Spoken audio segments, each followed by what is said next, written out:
Nous avons vu qu'il existe sur Terre des êtres vivants unicellulaires capables d'assurer à eux seuls tous leurs besoins fonctionnels, comme la reproduction, la nutrition ou le déplacement. Chez un organisme pluricellulaire, comme un être humain adulte, on estime à 30 000 milliards le nombre de cellules. Celles-ci sont organisées en tissus contenant des cellules spécialisées dans une tâche particulière. Par exemple, la nutrition avec les cellules intestinales, ou encore la reproduction avec des spermatozoïdes ou des ovules, ou encore le déplacement avec par exemple les cellules musculaires. Ben oui, mais il manquerait pas un truc là? Ah bon? Bah oui, comment elles font tes 30 000 milliards de cellules pour rester attachées ensemble? Ah oui, c'est vrai que vu comme ça pose un problème. Pourtant, toutes nos cellules sont bien attachées ensemble. Mais comment? Prenons l'exemple de la peau et tu pourras généraliser cela à toutes les autres cellules. La peau est un organe, car elle est composée de tissus réunis pour effectuer des tâches précises. C'est l'un des organes les plus importants du corps humain, vu sa surface, 2 mètres carrés environ, et sa masse, 4 à 5 kilos chez un adulte. La peau est constituée de 3 parties, superficielle, l'épiderme, assez épaisse, le derme, et l'hypoderme, la plus profonde.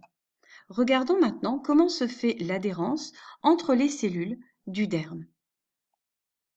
Le derme contient 3 types de cellules. Les cellules que tu vois apparaître en vert, qu'on appelle des fibroblastes, les adipocytes, qui sont des cellules qui renferment la graisse, que tu vois en jaune, et des macrophages, qui sont des cellules du système immunitaire que tu ne vois pas apparaître ici.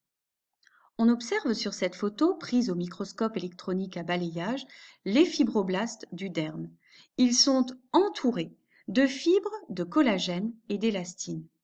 Ces fibres sont des molécules produites par les fibroblastes et ce sont elles qui permettent l'adhérence des cellules du derme entre elles. Elles constituent ce que l'on appelle la matrice extracellulaire. Avec l'âge, ces fibres de collagène et d'élastine sont produites en plus faible quantité, ce qui provoque l'apparition de rides. Les crèmes anti-rides vendues contiennent la plupart du collagène.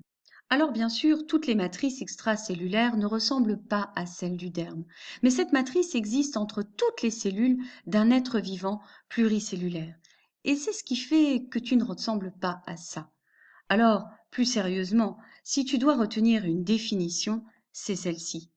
La matrice extracellulaire est un assemblage de molécules qui, chez les organismes pluricellulaires, permet l'adhérence de cellules entre elles et facilite leur organisation en tissu.